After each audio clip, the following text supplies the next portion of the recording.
Money making money making money. Come on, you gotta tell me, how is this even possible? It's easy. 1, you take your money and you put it in this secret spot. 2, you let that money grow with compound interest. 3, then you find a place for that money to go where it can work for you. 4, and then every Wednesday at 1 p.m. Eastern, you join me for a wealth webinar. I'll do it. It's free. Plus, if you join me now, you'll get my free ebook that teaches you to get all the money back for every car you buy, drive, and own. So take advantage of this opportunity and I'll see you there. Hey, are you ready to take control of your financial future? Welcome to Private Money Club. Private Money Club is the ultimate online platform connecting real estate entrepreneurs with private money lenders just like you. Whether you're looking to fund your next deal or lend money to grow your wealth, Private Money Club is your go-to resource. You can post deals, find funding, connect with other like-minded professionals. It's just a community. It's a community that you need to plug into. If you're new to the game, no problem. Our Learn platform and our weekly coaching webinars and our on-demand resources are here to guide you every step of the way. Join a thriving network of real estate experts who are already making an impact, and they're waiting to partner with you. So Private Money Club gives you the tools, the training, the connections, and everything you need to achieve your financial goals. So why don't you start now by going to privatemoneyclub.com. We'll see you inside.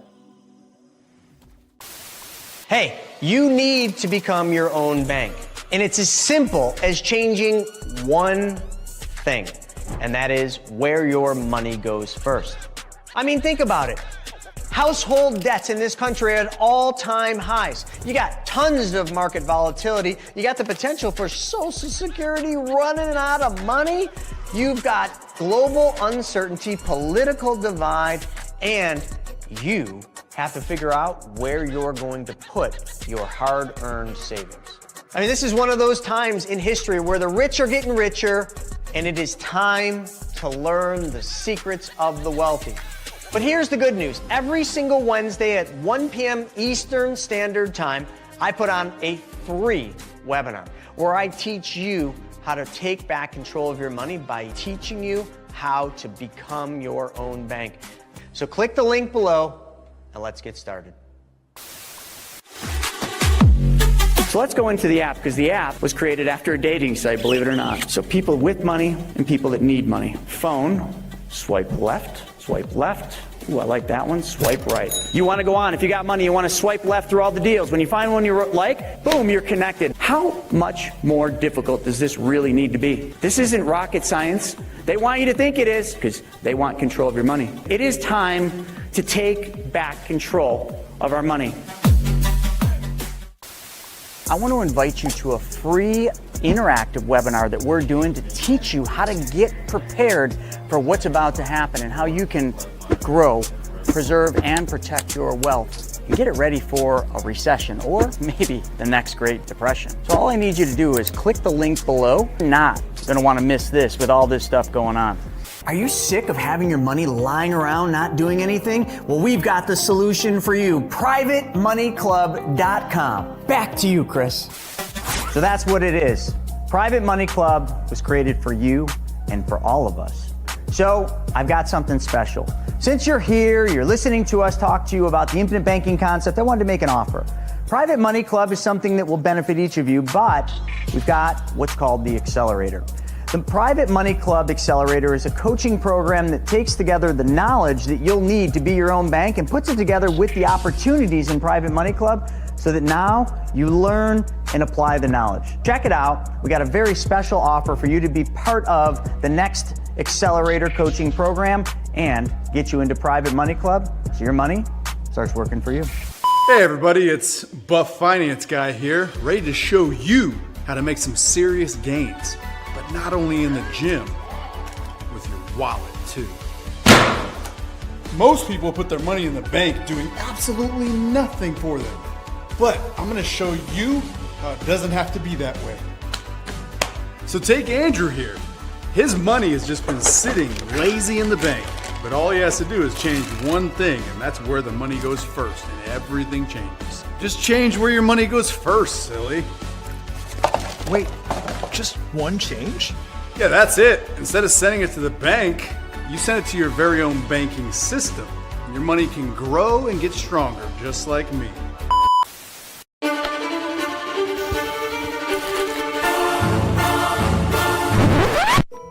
It's time for Money School TV. You heard it straight from the horse's mouth. He's been on the fence to come to PMC Money Take.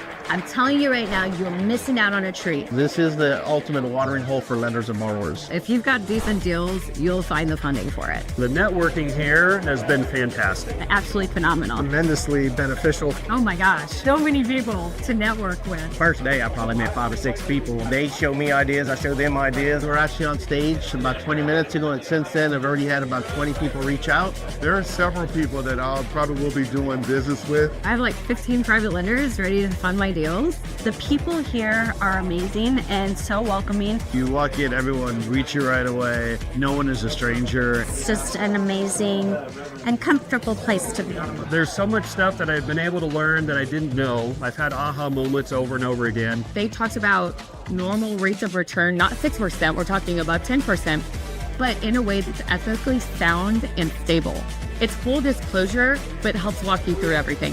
They even talk about it on stage of like, we've already made the mistakes, so here we are, and we're teaching you to not make the same mistakes. You get to learn from us, you get to just follow our direction and just see what you can do. I've gotten great things out of the virtual events, but there's no comparison to actually coming here, experiencing the energy, and getting to meet all of the people. Everyone is here looking to grow in some capacity. Being in this environment, it allows you to feed on that and foster that. During the event, they had a lender-borrower meet and greet, which is pretty cool. It's different when you can spend some time, have a meal together, hang out, joke around. The people are just a blast. It's so much fun. The community of the Money Tank PMC, the whole crew with Chris, Steven, Jonah, everybody, and Joe, they've all helped me out. It's been changing my life. You're gonna learn something, you're gonna meet someone, and it's definitely gonna make a big difference in your business. Not by a little bit, but by a lot. I mean, you could stay stuck thinking you can do it on your own. There's a lot of people that I talk to, their issue, and then they come here, and I talk to them a year later, and they've grown so much just by coming to this event. Started $15,000 in credit card debt.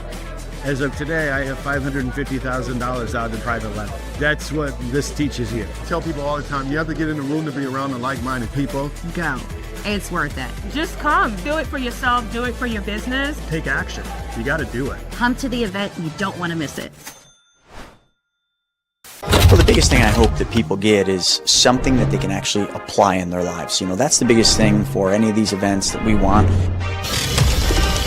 We want people to leave here not just riled up, not just excited, but actually going out and doing something that'll put them in a better financial situation, help their family. And for the speakers, my goal is that they go out and they impact the audience and bring something the audience never had exposure to that allows them to then fill in that piece that they're looking for. I'm going to be talking about more lease options. I'm going to be talking about equity shares. I'm going to be talking about a bunch of fun stuff today. Because again, I'm not here to teach about how to do those deals. I'm here to teach about how to invest in those deals. Filled with individuals that are like-minded, that are at the top of their craft, they're at the top of their game. And for anybody that's an attendee, it's just a mind-blowing experience. It's almost going to be hard to speak anywhere else but here because it was such a great experience. I felt like, I don't know. It was amazing. Nothing less than amazing, literally. At the PMC Money Tank event, which is an epic event that we're putting together that does one thing and one thing only, makes everybody money. It brings people with money together with people that need money. It's like a peanut butter and jelly sandwich. You just smash them together and everybody wins.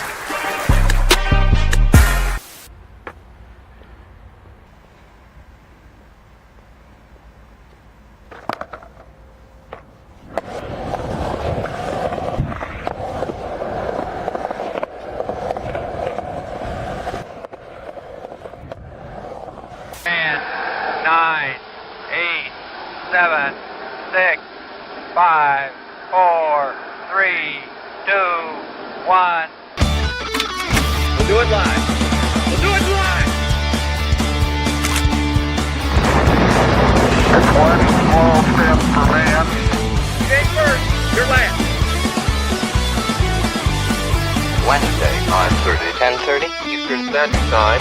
Going live! All right. There we are. Nobody's live. All right. Yeah. Surprise, surprise. End of year. All right. It's another week, which means it's another wealth webinar coming up this afternoon. But this morning, we've got WTF. Obviously, my brain was on wealth webinar, not WTF, but we're getting kicked off here. Today's episode is going to be a fun one. It's going to be about leverage and pressure. So 2 topics that definitely can kind of go down the rabbit hole, but also off the rocker. And I think this is an important one because we're seeing signs that the economy isn't quite as strong as we're being told. And we're going to dissect that. We're going to talk a lot about that. We're going to talk about some companies that are going bankrupt. We're going to talk about the gift card debacle. We're going to talk about the Paramount, Netflix, Warner Brothers, all these things. We're also going to hit we're in a very strange time of change. And I think that's an interesting thing to really kind of start with is there's so much happening. I mean, companies like SpaceX, are going to go public with over $1 trillion. I almost couldn't even say that. $1 trillion valuation. Like Stephen and I were talking back a while ago about how much $1 trillion is. And it's just an almost inconceivable amount of money. Now, I know we got used to that back during the pandemic with $5.2 trillion being printed into existence, and everybody was surprised when their dollars bought less. Oh, I'm sorry, they called that inflation. You can call it what you want. It's when they print dollars, your dollars become worth less. Simple, right? There's no more new dollars, so when they print more, it dilutes your value. Check out from when 1913 all the way through to today, what's happened to a $100 bill. Yeah, it'll frighten you a little bit, but we're gonna really talk about how all this is happening. We're gonna talk about what the government's doing. Mr. Donald Trump. We're gonna talk about how he's using tariffs, blockades, and economic force to reshape the world, not just our country, but the world. And it's happening at rapid speeds with quantum computing right on the brink of coming into our lives, and AI already here and replacing people's jobs at rapid levels. So you either got to embrace it. And I had a conversation yesterday with somebody in our industry, and we were talking about the future, and we were talking about change and how necessary it is to evolve and to be nimble and to change. And there's just a lot of people that just are unwilling to change. And I got bad news for all of them. They will be left behind. No ifs, no ands, and no buts about it. It'd be the same equivalence of you saying when computers came out, oh, these are never going to work. We're never going to, fully adopt computers. And look at us now. But these are some of the things we're going to talk about. We're going to talk about who understands this system well enough and just what everybody else feels. So with that being said, let's dive in to what I think is going to be an epic end of year WTF.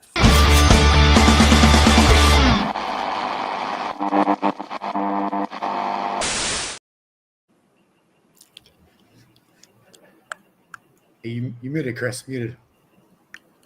What happened to Chris there? You're muted, man. You're muted. What's going on, Nagy? That's AI. AI is taking over my computer. My computer has been a complete disaster. Anyway, I was just saying, Stephen, what's happening down there in Florida? What's up, Chris? Yeah, everything's good, man. I'm happy to be here right now. I almost missed the show. I'm not going to lie. Last thing I was doing before I left my house, I decided to shave real fast, look nice and fresh for the last show of the year. I get about halfway through. Guess what happens? The shaver dies. No more power in it. So I'm like, half my face is hairy. Half my face is clean. I'm looking like the Joker. I'm like, what am I going to do? We got the show coming up here in no time. So real quick, I plugged the thing in. I said, let's charge this thing very quickly. Let's charge. I gave it 15 minutes. Right as I had to run out the door, pulled it out, finished shaving. I'm here, ready to rock, baby. Let's go. So I'm happy to be here. 2025 coming to a wild end, and looking forward to 2026. Let's get into this today. What's up, St. James? What's going on, Steve? I'm glad that the shaver decided to save your face. Those electric shavers, they're never going to catch on. Just give me, a piece of metal, even just a sharp rock. I'll make it work. Hey, fun fact, I've never, ever in my life used a true razor to shave my face. All right, now I know what to get you for Christmas. Looking forward to this last show of the season. As you saw, that we have a lot of great stories coming up today, and I'm really looking forward to this holiday season and seeing a whole bunch of the family. We're not really going to be doing too much in terms of gifts. It's going to be a lot more about activities, which is I am all about. But without any delay, man, let's get this party rolling. I can't wait. All right, well, let's kick it off with Spirit Airlines. And now there's been a whole bunch of stuff going around in the Reddits and other social media is saying that Spirit Airlines is canceling. They're going bankrupt. Your flights are going to be canceled. None of that's true. Now, they are having some financial difficulties. They had to get a $100 million lifeline, but Spirit Airlines will more than likely get gobbled up by Frontier. But I do want to talk about the 800-pound gorilla in the room.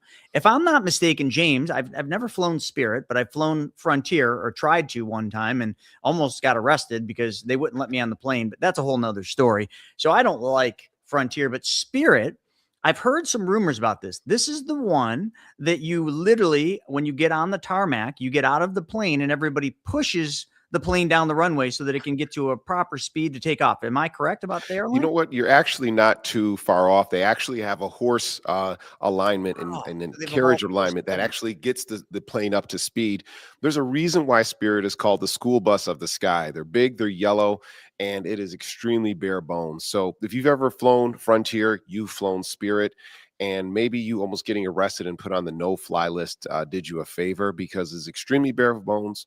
But I'm really concerned about this. As we look into this article, we see that Spirit Airlines, it was actually blocked from being absorbed into JetBlue, and JetBlue was trying to occupy that space between a budget aircraft airline and a kind of a mid-range, kind of your Delta, maybe American Airlines, and it was blocked by the government, citing lack of competition. There's going to be too much consolidation amongst the airlines, and JetBlue doesn't really occupy that much in terms of the airline space when you talk about overall volume. So now that Spirit is on its last leg, so to speak, it might just be absorbed by Frontier. And that means there will only be one discount airline that'll be available for the skies. And that means they can essentially raise prices to a threshold that will maybe really push out a lot of people who are looking to fly around, like around the holidays. Yeah, well, I remember Southwest used to be considered a budget airline, like an affordable airline. They're not very affordable anymore, are they? No. I mean, they are about one of the big three airlines that are out there between US and United, and Delta as well. So that's the big four. But what I find with Southwest is they developed a tremendous amount of goodwill and loyalty. It's one thing to advertise and get new clients, but people were fiercely loyal about Southwest.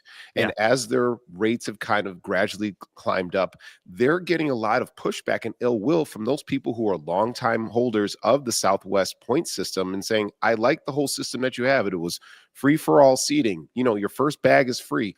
All of those things were heart marks amongst the Southwest Airlines that really kept people coming back.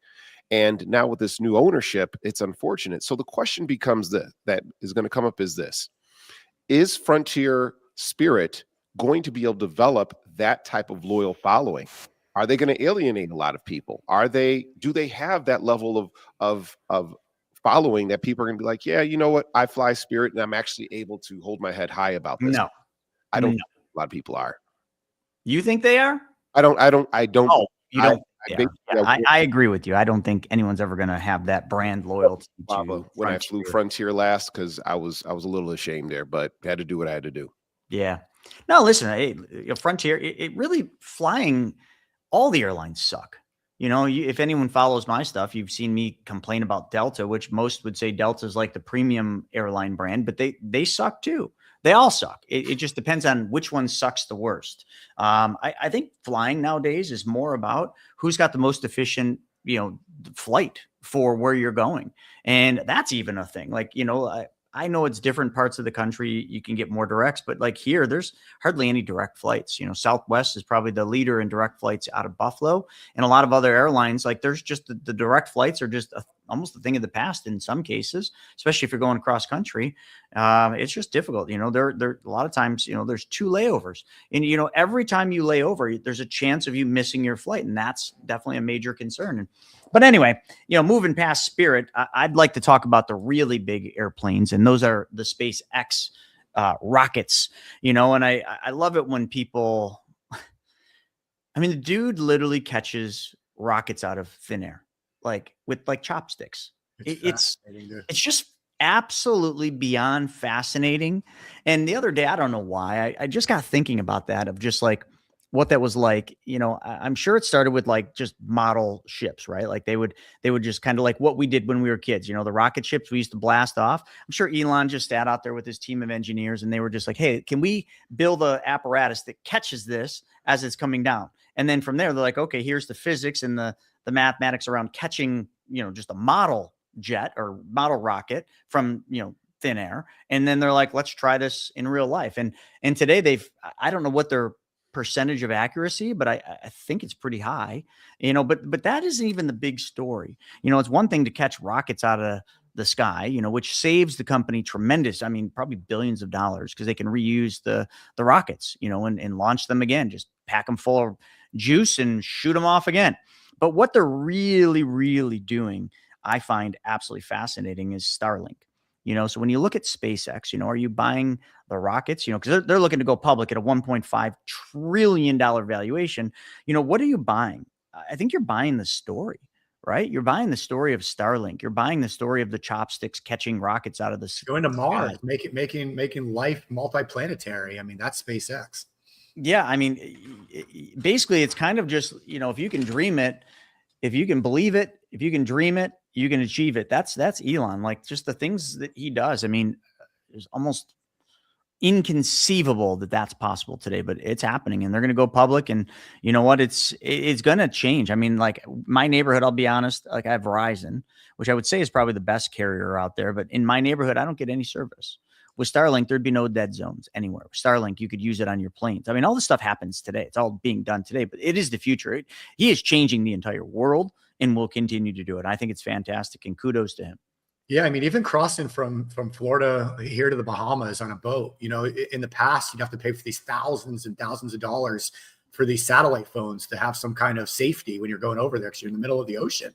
There's no cell phone reception, obviously. And so with Starlink now, you can pay like $30 a month added onto your phone bill, and you can do everything you want anywhere in the world. Like, it truly is fascinating. And they keep, doing more and more with it. It keeps getting better and better and better. I sit here a couple times a week and I watch these rockets getting launched just north of me up in Cape Canaveral up into space. And they really are amazing to watch. So, I've said it before, 99% sure Elon Musk is not even from Earth. Yeah, he might be an alien. So, yeah, so who better to lead us into this universe, into the outer space, than somebody that's from there? So it's great. It's a good match. Absolutely. As much as I'd love to gush about Elon, I like some of the plans that he's talking about, especially, that Starlink and how SpaceX is revolutionizing space travel and transport. I think that it's going to be a case of over promising and being slow to deliver. He's talking about there's going to be a global cell phone network. And I think that's something that we could probably do to this very moment. So that'll be fine. But he's also talking about building data centers up in space. And he's also talking about there's going to be this huge amount of things, this valuation of $1.5 trillion.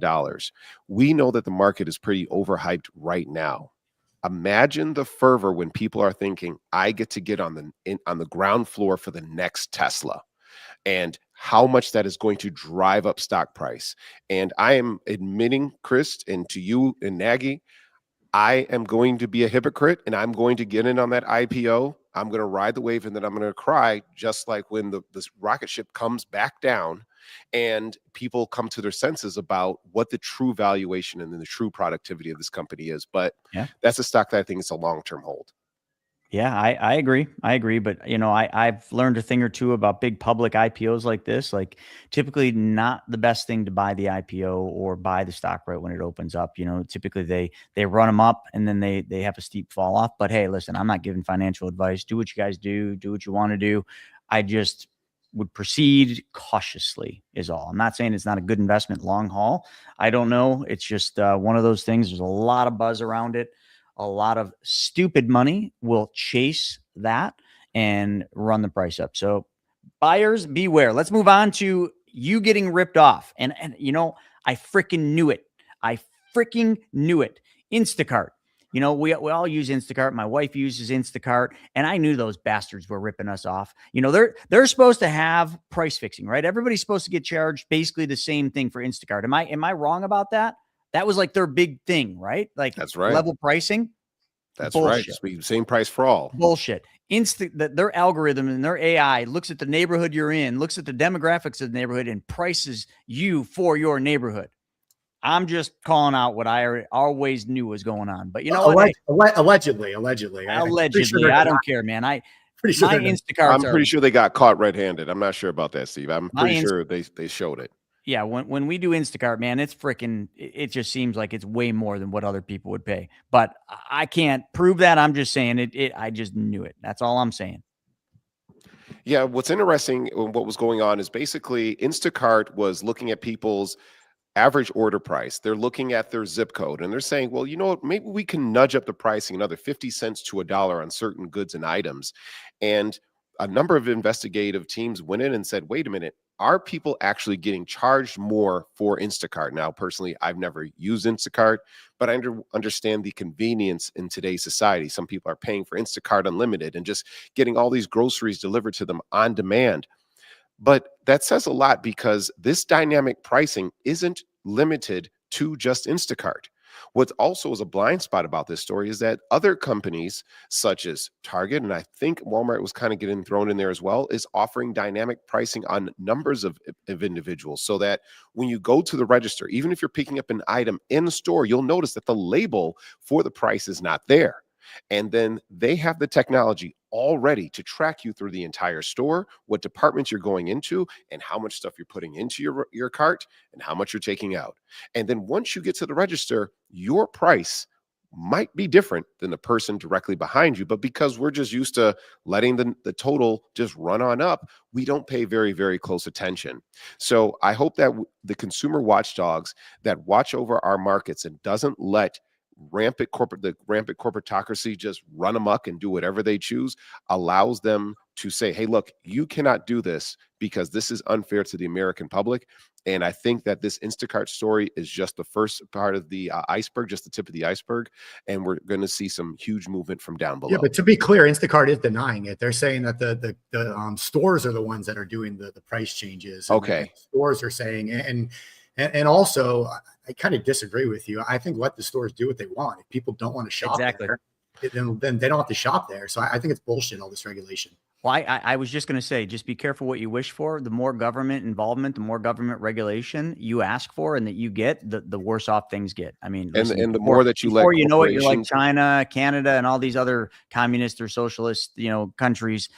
You just got to be careful. Like, you almost need, Austrian economics is to me the ultimate, but it's basically you just got to let things go and they, they will straighten themselves out. Private entity will straighten themselves out. And, the more and more government regulation you put on things, the worse and worse it gets. That's my personal opinion. I was just simply making a point that I knew they were doing that because I don't know why would. Right. Yeah. Obviously, guys, I disagree. Partly because that's probably what I would do. The Rockefellers, they had the Standard Oil Company, and that was a monopoly. Without some level of regulation, we end up with monopolies, and people have no choice.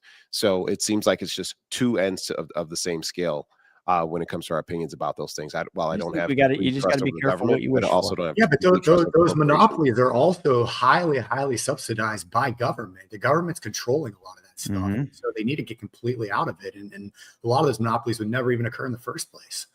But again, that's a whole nother discussion. And, are we going to get into jobs at some point? I'm sure here. Like, oh yeah, headlines. Well, let's move on, with this, because this is all economy. Yeah, let's talk about another big scam. I'm going to move past the tech force and talk about the big scam, which is gift cards.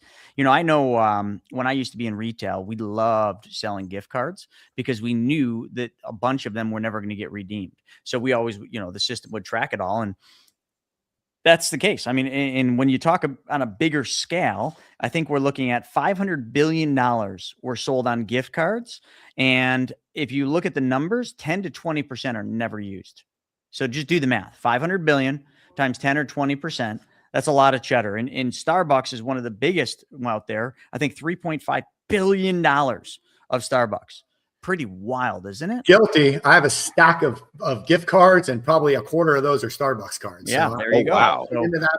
But it's also the lazy people, right? Instead of going and finding a present for somebody, you just buy them a gift card. Buy them a gift card. Buy them a gift card. It is. Sometimes that's a good thing, Sometimes it's the worst the worst gift cards are the restaurant ones. Like I have probably a stack of them. You know, you lose them, you can't find them. You go there and you don't use it all, and then you got like $10 left. You never use that. You know, that's just the fact of that's just the reality of the whole situation.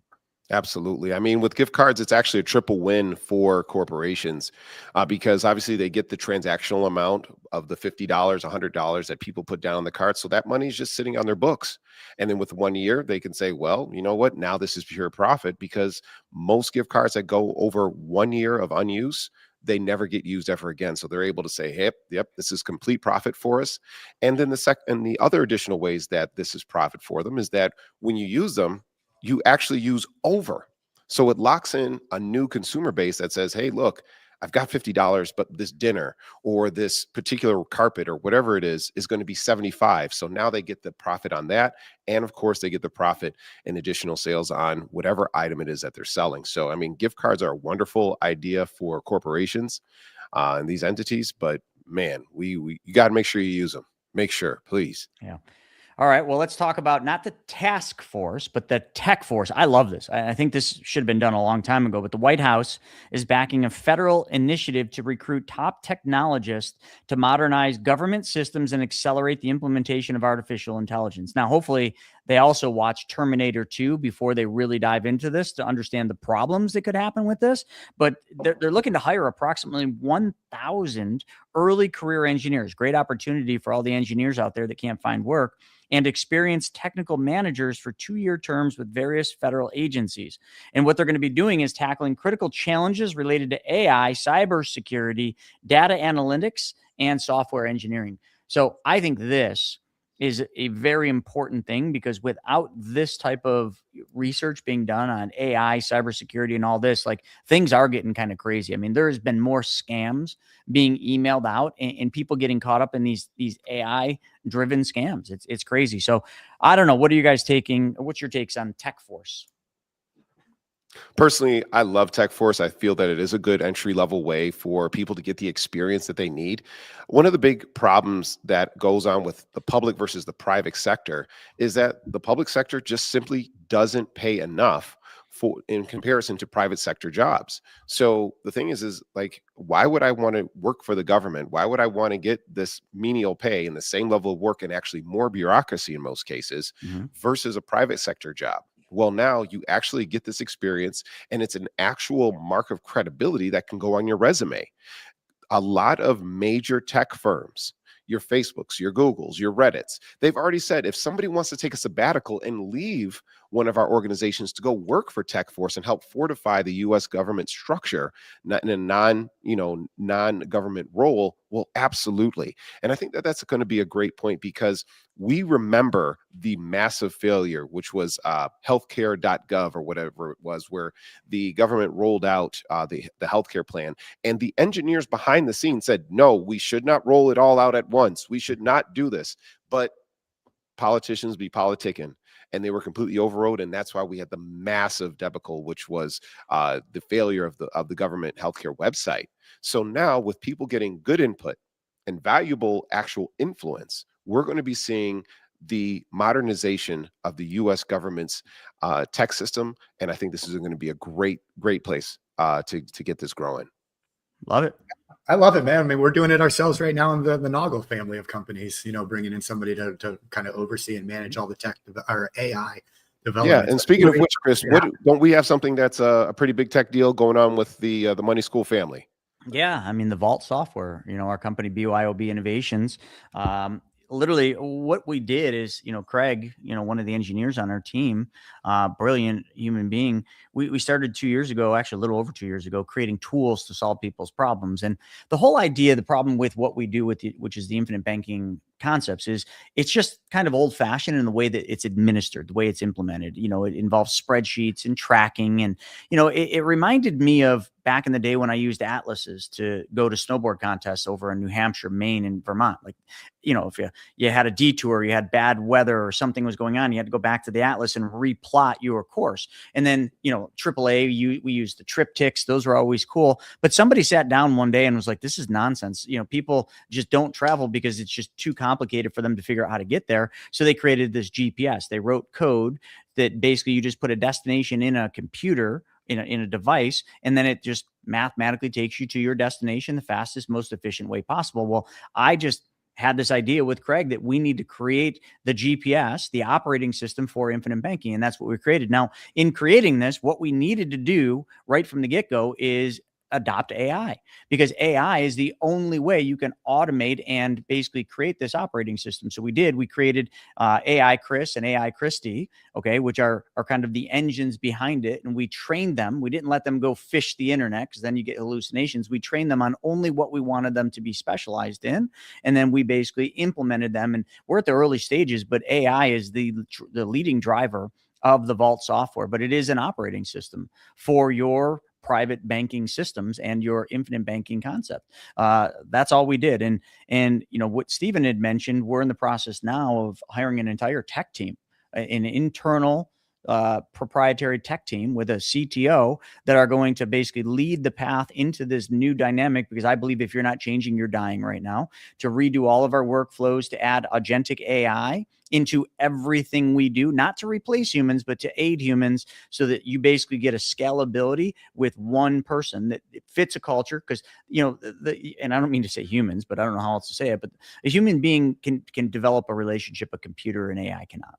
I think we all can agree with that. So AI, I've dealt with companies that have replaced people with AI, and I just think it's a terrible, terrible experience. But when you have a human that is developing the relationship on the front end, supported by agentic AI that is learning, developing, and actually communicating with us, I think that's the ultimate. So it basically just helps as the thought leadership world changes.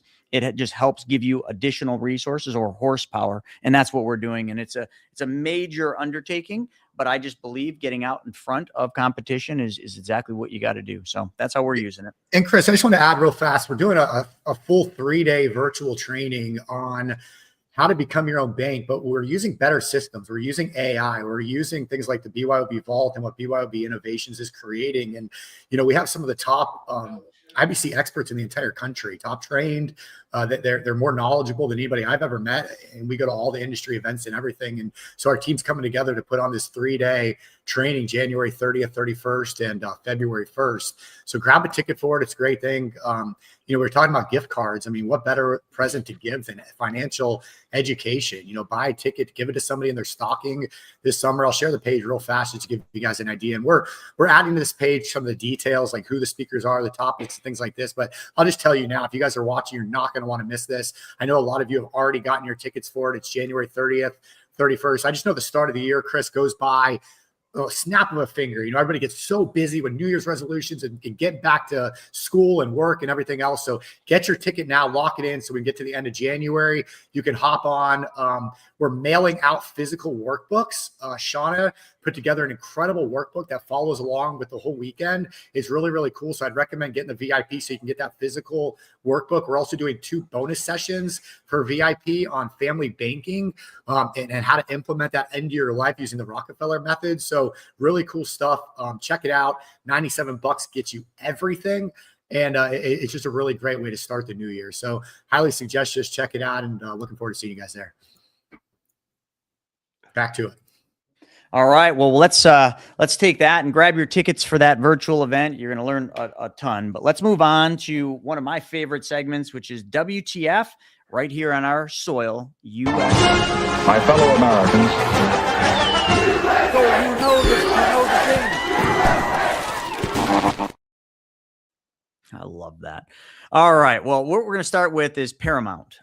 You maybe have heard about this, the Skydance, Paramount, Warner Brothers, Discovery deal. I mean, I don't even know how many more names I need to stack onto this thing, but this has been all over the news. I don't fully understand it outside of it just comes down to you've got a board and you got shareholders kind of driving the ship a little bit here, because right now, as of December 8th, Paramount launched an all cash, this is wild, all cash, $108.4 billion tender offer for Warner Brothers Discovery. Now, the problem is they kind of had a deal with Netflix, a deal for $82.7 billion. But if you're a shareholder or a board member, are you going to go with the all cash $108 billion, or are you going to go with the Netflix $82.7 billion? So, James, let me have you kick this off, because this is kind of a difficult one that I don't fully understand all the legalities and the issues with this. But what the heck's going on? Well, right now, the battle for America's attention is directly underway. The streaming wars are for real. And in one corner, you have Paramount, backed by Larry Ellison and this conglomerate that also includes Jared Kushner and his investment firm. And they were basically up against Netflix on the opposite end with basically the same limitless amount of cash in order to bid for HBO, properties like Warner Brothers, properties like Discovery. And even then, people were like, why did Warner Brothers merge with Discovery as a standalone streaming service? And so what's happening is, now that HBO Warner Brothers Discovery is kind of dying off, and they're basically saying, we can't compete by ourselves, it is between these two industry titans that they're saying, like, look, we have to go somewhere. Whoever wants our particular streaming service, you know what? Give us your best offer and we're going to go for it. Now, Netflix basically upped their offer, as Paramount was the first bidder, and said, we're going to go $80 billion for the actual service. But the issue is that a lot of Netflix shareholders said, you know what? We maybe don't want to hold this much in HBO. We really don't need to have this huge catalog, especially for a streaming service that only has a few niche titles. But with that, you also get Superman and Batman and everything else, many of which Netflix licenses from the Warner Brothers Discovery Group anyway. On the opposite end, Larry Ellison and Jared Kushner and a Saudi conglomerate, they came in and said, you know what, we want to own this because we're already the front runners for TikTok. We already own this Paramount streaming service, and we need to do more, and it'll be good for competition. As we know, Jared Kushner is a close friend of the president's. So he's saying, you know what, my dad is going to be able to help us out in getting this approved by the FCC. But now they're realizing, you know what, this $108 billion offer, all cash, maybe it's not actually worth it. And now they're actually trying to pull back a little bit. But right now, Warner Brothers is saying, no. You've already thrown your name into the hat. You guys have committed to it. And chances are you guys are probably going to have to go ahead and run with this now. So it's going to be an interesting race to the finish. And maybe Netflix may have dodged a bullet as well by not putting up such a crazy offer for the streaming service. I agree that Netflix probably doesn't need this, but that's just a personal opinion. Yeah, but now you got to look at what Netflix does, though. Netflix spends billions of dollars a year trying to create new content, to create new IP, create new stuff. If they were to be able to buy this merger, and buy these companies, they now own all that IP. Yeah. Like you mentioned, all those famous names we all know. Now they can take that and create spin-offs from those known names, and it saves them a lot of money in the long run on creation. So there's a lot of different ways to look at this. I'm sure there's a lot going on behind the scenes with it all, and that's a big swing, though. 82 to 108 billion. That's a big swing, man. That's a massive number. But as it looks, I mean, they're looking like they're going to reject the Paramount's bid. So obviously, I don't know. Lot to be unpacked on that one. Right. A lot of people are worried that Netflix then will become this overarching super streaming monolith. And again, to throw out that M word, monopoly, when really, I mean, the number one streaming service is YouTube. So Google pretty much dominates everything. And then it goes into Netflix and HBO and Apple TV and Amazon Prime. But people are worried, like, hey, look, with Netflix owning this much, and how much of the market are they actually going to control? Again, I think that it's all right for them to license a lot of this stuff. I don't think that they really need it. They can develop their own properties. We've seen the advent of how Stranger Things has absolutely dominated its re-release. And Netflix has a lot of other titles out there that they own the entirety of in terms of streaming. So Apple's making a comeback, though, with F1 and movies like that. Apple's making a big run at Netflix. That's right. But let's move on. Let's talk about tariffs. We talk about this every single time, but Trump is going to deliver a primetime address. I believe that's this evening, Wednesday evening tonight. And he's going to outline the plans to use tariff revenue to direct payments to Americans. Now, listen, like, nobody's going to complain about that, right? Like, why not give some of the tariff revenue back? But I gotta kind of put my hat in the ring here. I don't think that's a good thing to do. I think that's buying votes. I really do. I think that's all that is. Like, why isn't it going to pay down the deficit? Why are we distributing tariff revenue to, Americans? And I'm not saying, that's not a good thing. I'm sure everybody would like the proposed $2,000 check that they would get, but aren't we a little bit in debt?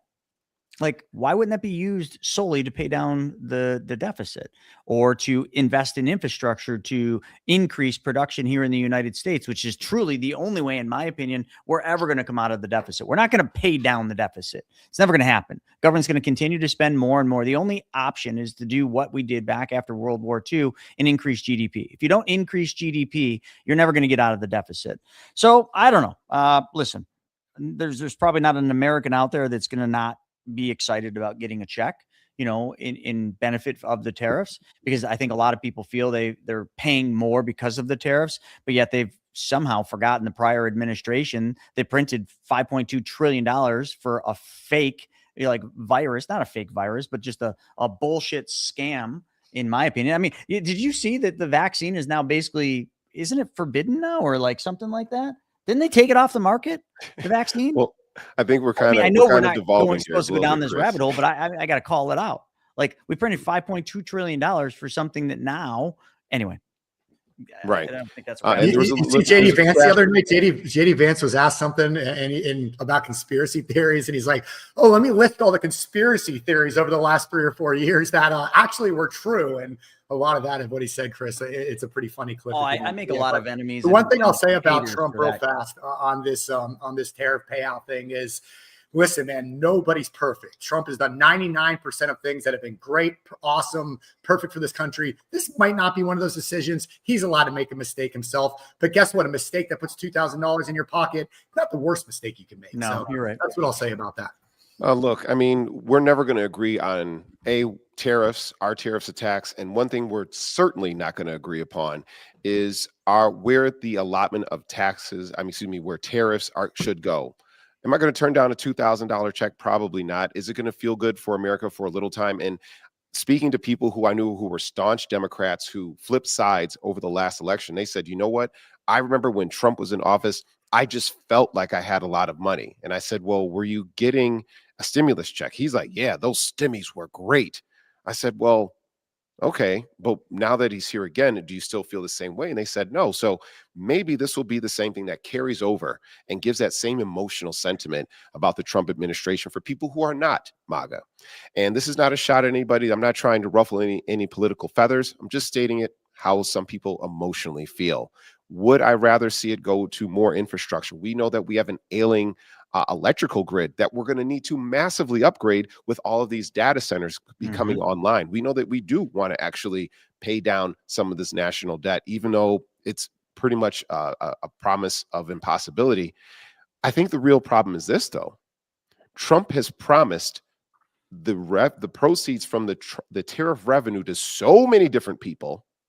He's like, I don't know who should I give it to. I don't know where to direct it to. So let me just give it back to the people. And that way, JD Vance or whoever is going to be the next in line for terms of presidential office, they can say, you know what, you can expect more of the same. And I think a lot of people are going to fall for it. I think we can all agree that certainly would help the ratings. No ifs, no ands, no buts about it.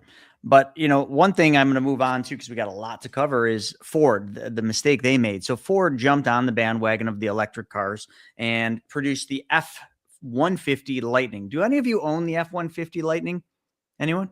Because I had a friend that owned one, and they owned it for less than 6 months, and they traded it back in, saying it was the biggest piece of shit they ever drove in their life. The battery didn't last. It didn't do well in cold temps.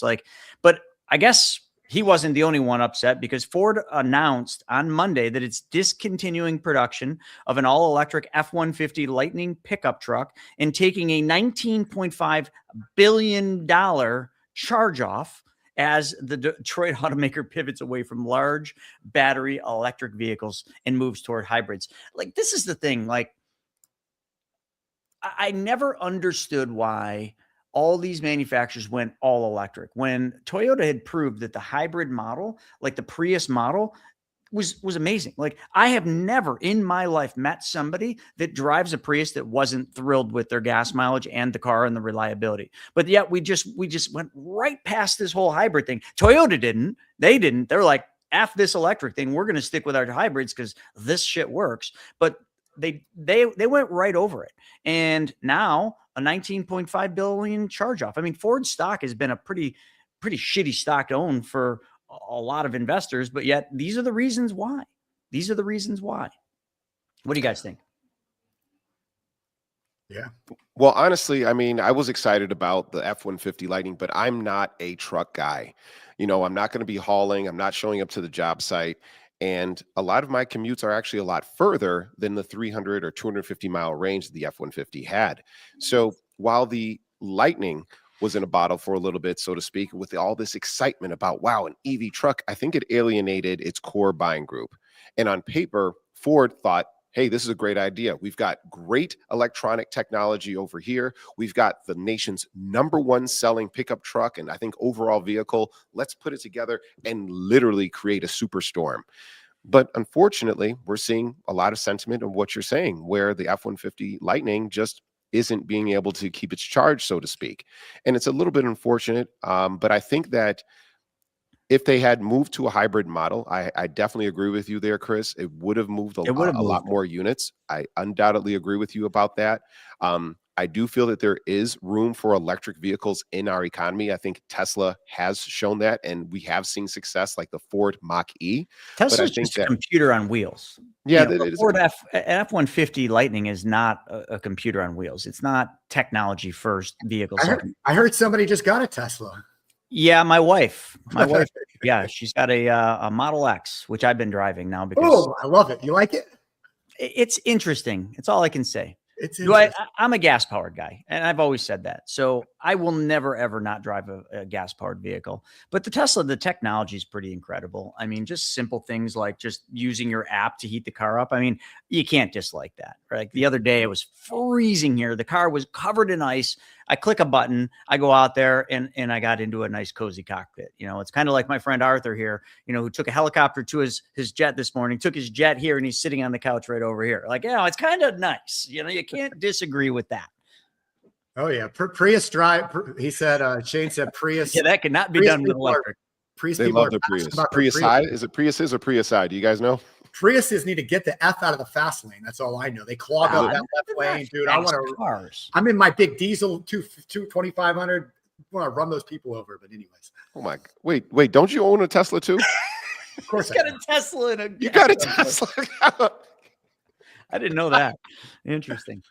Yeah. So I'm not going to go out there and brag that we have a Tesla. My wife, hates pumping gas, hates it. And, my buddy was selling this at Model X for what I thought was a ridiculously good price.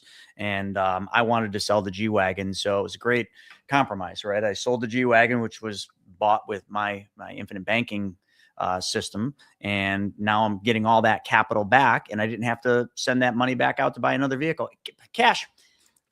Damn it. Hey Chris, while we're on the car subject, I just want to bring up a different car topic, James, because this is your girl up in New York State, the Attorney General, Miss Letitia James. She's very excited that she secured $9 million from Hyundai and Kia for failing to protect their cars from theft. So I was unaware that Hyundais and Kias did not have locks on their doors, but apparently they don't.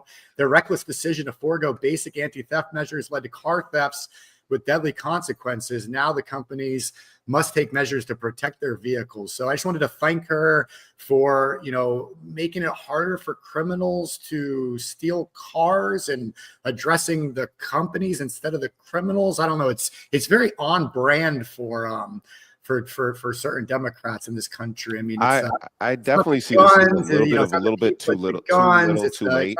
It's not the cars, it's the locks. Anyways, it seems like it's a little bit too little too late. If anybody's out there familiar with the Kia boys, basically what was happening over the pandemic is that there were people who were going in there and you could steal a Kia or Hyundai, one that was key powered, had a key operating system. You could basically break into it and basically turn the engine over with an iPhone cable. That technology has obviously since been removed, but apparently Letitia James is saying like, look, was Hyundai actually aware that their system was so easily to be defeated? And if so, then they owe something to the auto buying public. Here's an idea. Stop letting criminals out on cashless bonds. Start locking people up. Stop being pro-criminal. Jeez. All right, on that, let's talk about another government agency that really miffs me, and that is called California. California is just between New York, the state I live in, and California. I don't know which one's worse. Hochul, this bullshit mayor that just got voted in here, and then you got California, and Minnesota, Minneapolis is charging after those two states, Chris, right now. Well, real fast. Look at this one. If you're not first, you're last. And I don't mean that in a good way. I mean, you got to be first for the worst. McDonald's in Minneapolis is now closed during normal business hours, the dining room, so they can ensure a safe environment for their employees indoors. Like, come on. Dude, that's the McDonald's I want to go to, man. That sounds like a really fun place. For craziness, dude. But let's talk a little bit about the DMV. The California DMV is suspending Tesla's sales over misleading autopilot ads. Now, I don't know anything. Give out the commercial driver's license to people killing everybody driving semi-trucks. But right. Let me just explain this.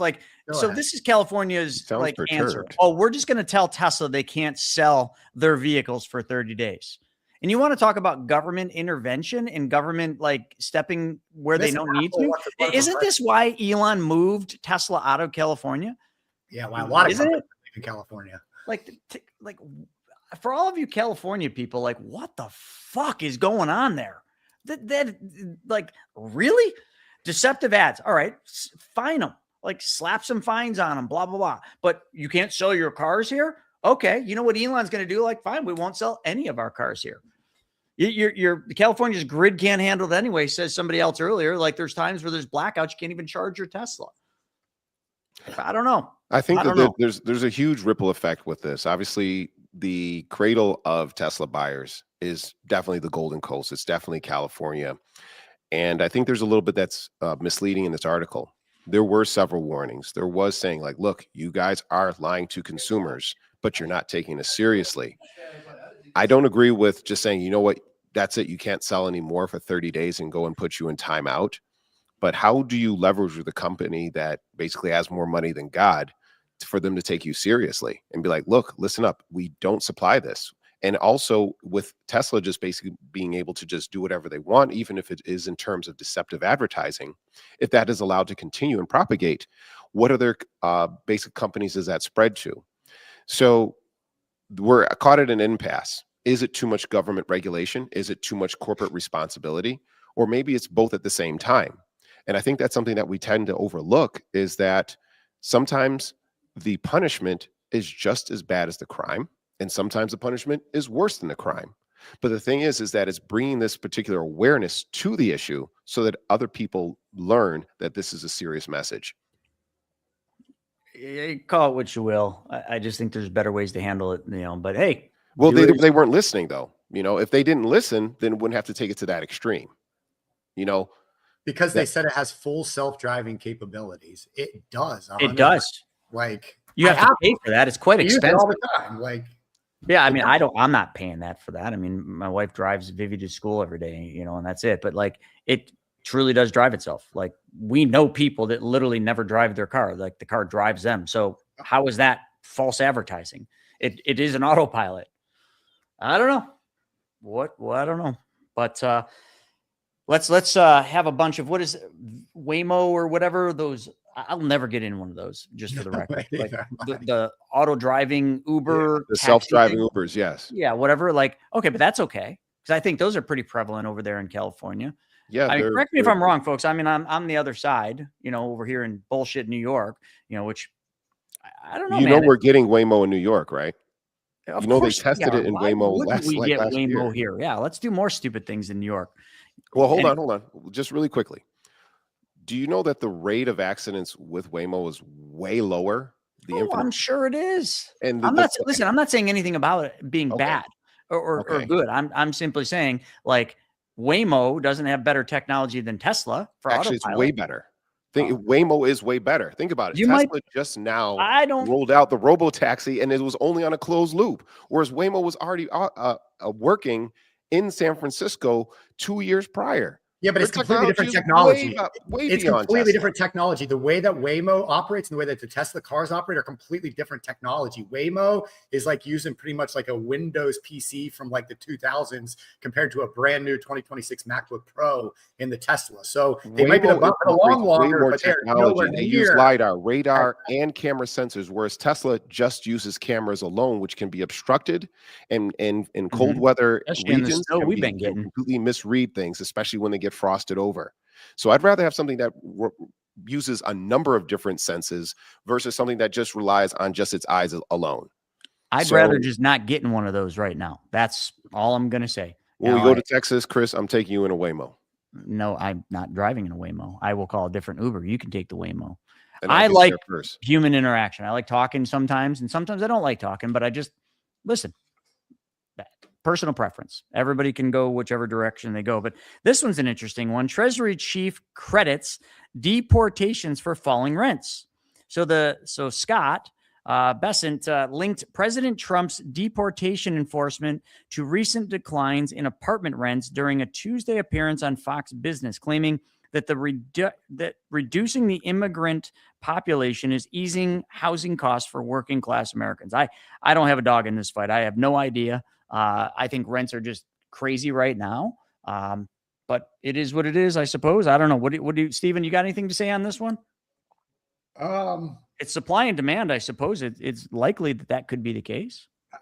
Again, I think that government should stay out of all this stuff. I mean, look what's going on in New York City for right now. New York City landlords need $1 billion to avoid defaults.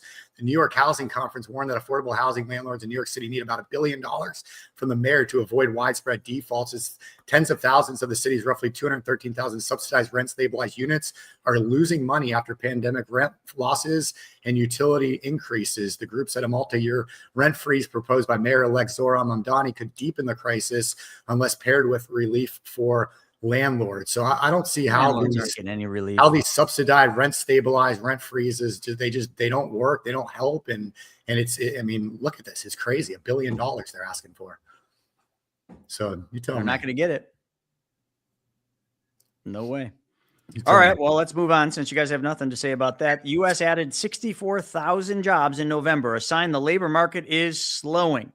Now, this is where the media portrays things, right? So I've seen some of the articles where the media is sitting there saying, the U.S. adds 64 like a positive.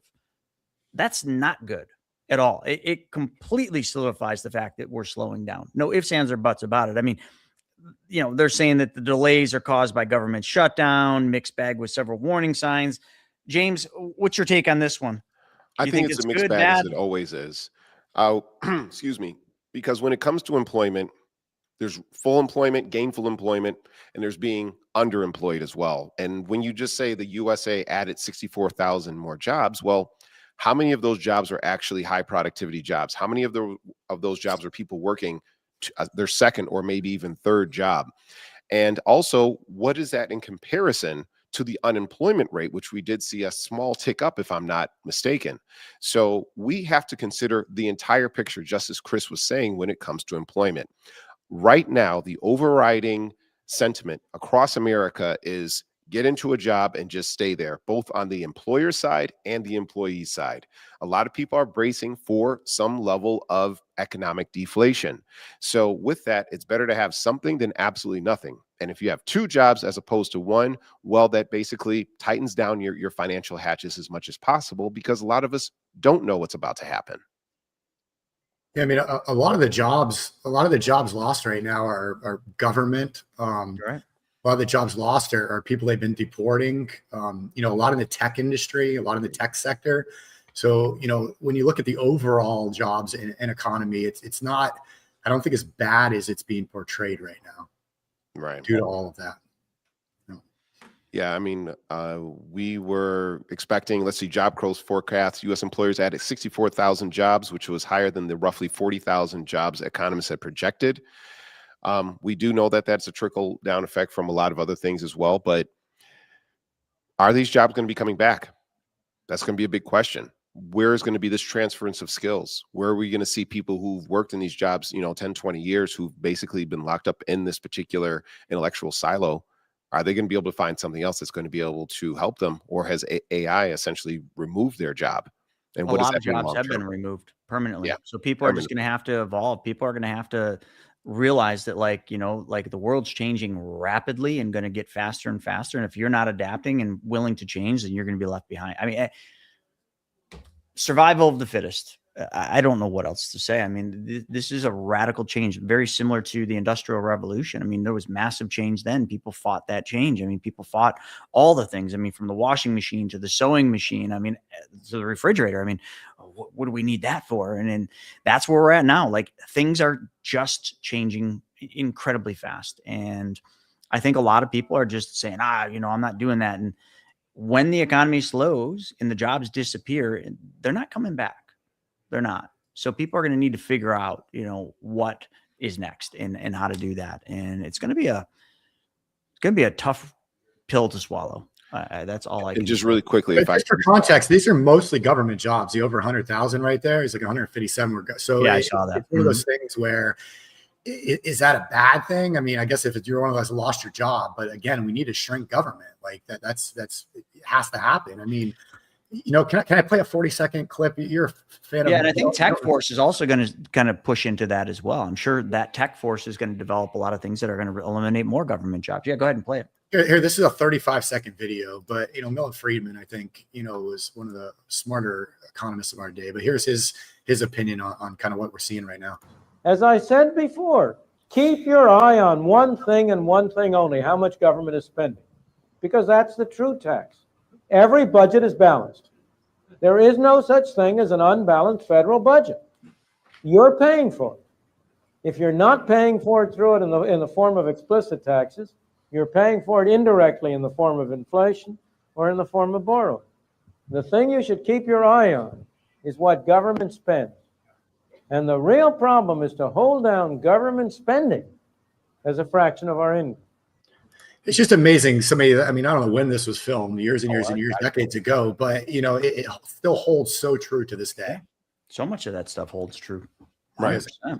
And for those of you who are looking to form your own opinion and wants to take in this full accumulation of data, of course, you do want to look at how many of those jobs were government. And you also want to look at companies like Paychex or any of the other issuers of payroll to actually assess how many jobs were gained or lost in the public sector versus how many were gained and lost in the private sector.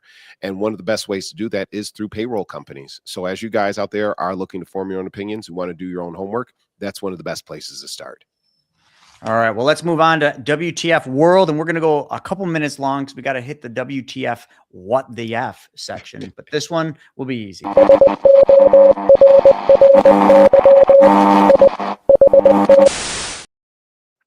I think world news can be summed up with Venezuela. I don't know. A lot going on there. Trump ordering. And I would include Australia in there. I would include Paris in there, but go ahead. Yeah, that's true. Yeah, the Australia. Yeah, all of it. I mean, it's hard, but let's start with the oil tanker blockage from Venezuela. I don't know how to feel about this one. I mean, feel like you're meddling in something you shouldn't be meddling in. That's my opinion. What do you guys think? I just don't think we should be blocking oil tankers just because it's, the oil is going to somewhere we don't agree with. Like, we're not, I don't know. I don't agree with this. Wars cost money. Military operations cost money. And right now, the U.S. should not be spending that money. Depending on who you follow, I know that a lot of you feel that, or at least been told that the tanker that the United States basically seized off the coast of Venezuela was going to be used for dubious methods. It was going to be used to fund cartels and drugs and stuff like that. But keep in mind, the number one buyer of oil from Venezuela is China. And I certainly wouldn't want to piss them off with some embargo, some blockade to keep China from getting their particular oil.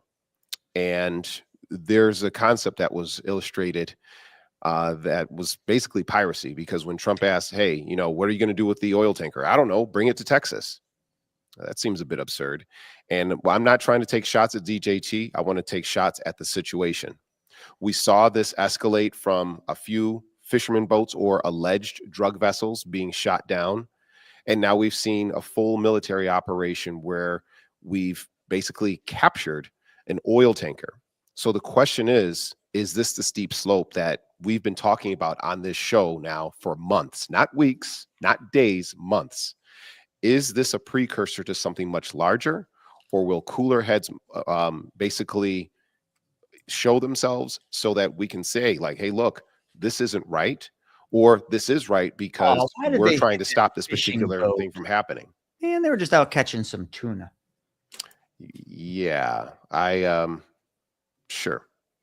Okay. It is incredible what it's AI.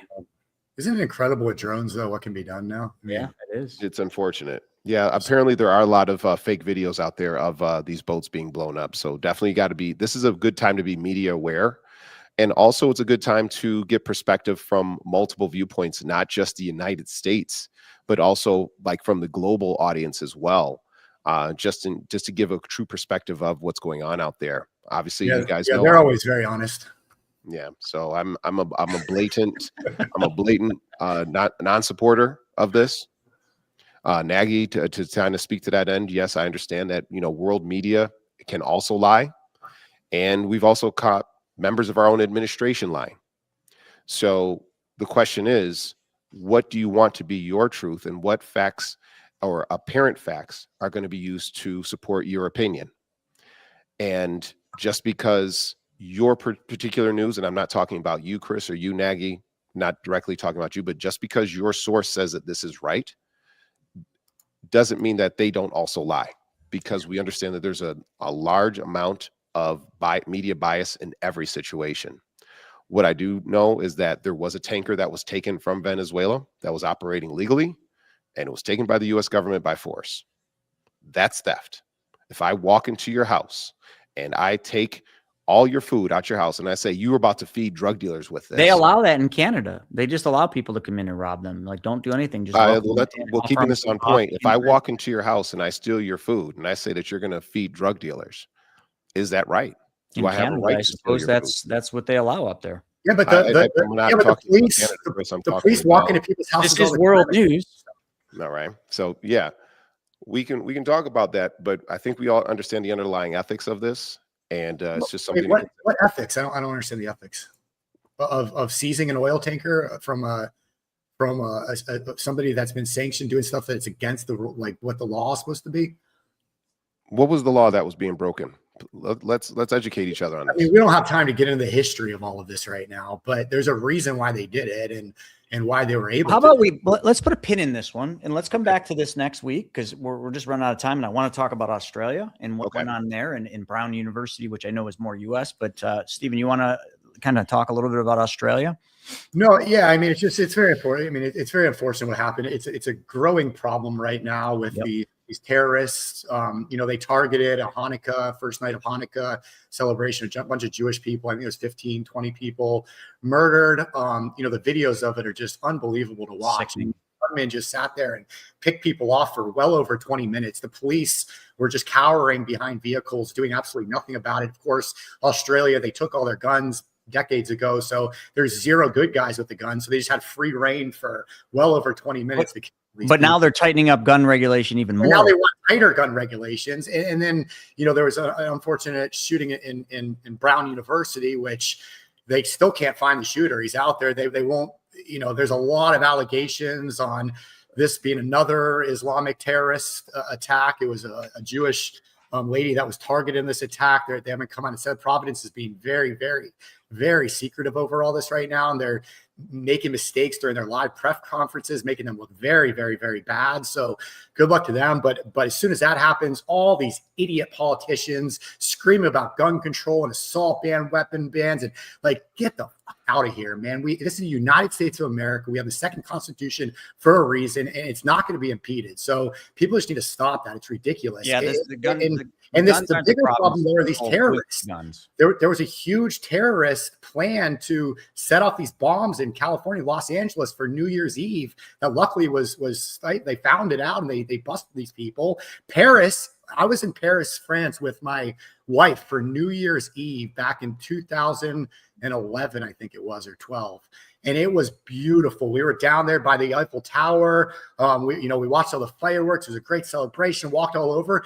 Paris just canceled their New Year's Eve celebrations in that exact area I was at 12 years ago because of because of all this immigration that they've had, and they can't control the crime and they can't control these. It's a big, big problem. I mean, that's 4 instances this week alone of what's going on with this global immigration. So it's a problem, and it's not going away. So where we go with 2026 with all this, we'll see, but it's not a great way to end 2025.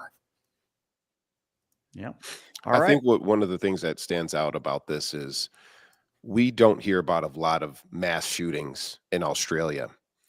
We don't hear about a lot of mass shootings internationally. We do hear about terrorist bombings, and unfortunately, we've kind of become numb to it because we've seen it so often. But when we hear about mass shootings happening in the United States, it's pretty much par for the course. Why? Because we are so well armed, and the accessibility to firearms is so prevalent. I don't support mass shooting, obviously, but nobody does. Go back to Columbine. Nobody does. We can go back to Columbine. We can go back to who knows how many times. And it's unfortunate, but it's also standout. And I think the question becomes for Australia is, how can they avoid this in the future? Should their police have firearms and just be them? And to what extent is this going to be right? Like, shouldn't they have a SWAT team or something akin to that who would be able to neutralize an active shooter such as that nature? But now on the other end of the spectrum, we're talking about teachers in the United States having firearms and just having in a lockbox and having minimal training.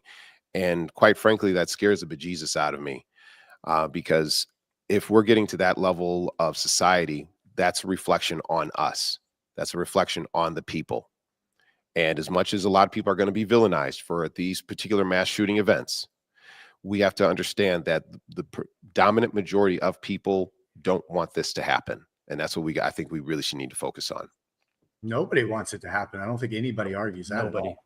I mean, that's completely universal, but the solution to it is different, right? And so when you look at some of these shootings, these mass shootings, they're almost all terrorists, mentally ill people that have like these agendas, like people that, but what do you do? I mean, and there's so many gun crimes in this country that are solved from a good guy with a gun, So it's like, what do you do? You don't want to be like Australia. The police department in Brisbane Bay in Brisbane Bay was 1 block from where the shootings were happening, 1 block. And these guys sat there for over 20 minutes taking people out. Like, that's a bigger problem, I think, that we have here. But agree. Like they don't have tear gas, or they don't have anything to protect themselves in a situation like that, protect the public. You would think that they would, at least that. I just found that just absolutely incredible. Makes you wonder. All right. Well, there's one final thing I do want to talk about, and we're going to spend just a couple seconds on this one, and then that's going to be a wrap. What the f?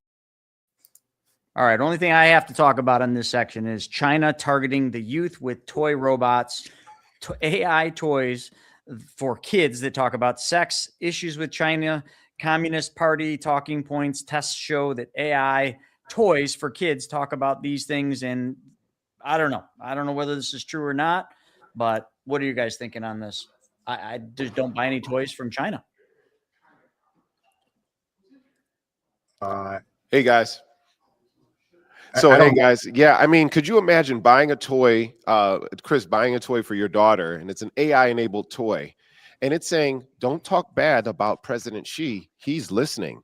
Or the data that is tied to your toy, the data network is tied into your Wi-Fi, and next thing you know, it's giving all of your family's data back to the Far East. That's something that absolutely scares the mess out of me. I mean, granted, they were going deep into these toys and saying, okay, let's really try to push this and see how long it takes before it gives pro-China type of rhetoric.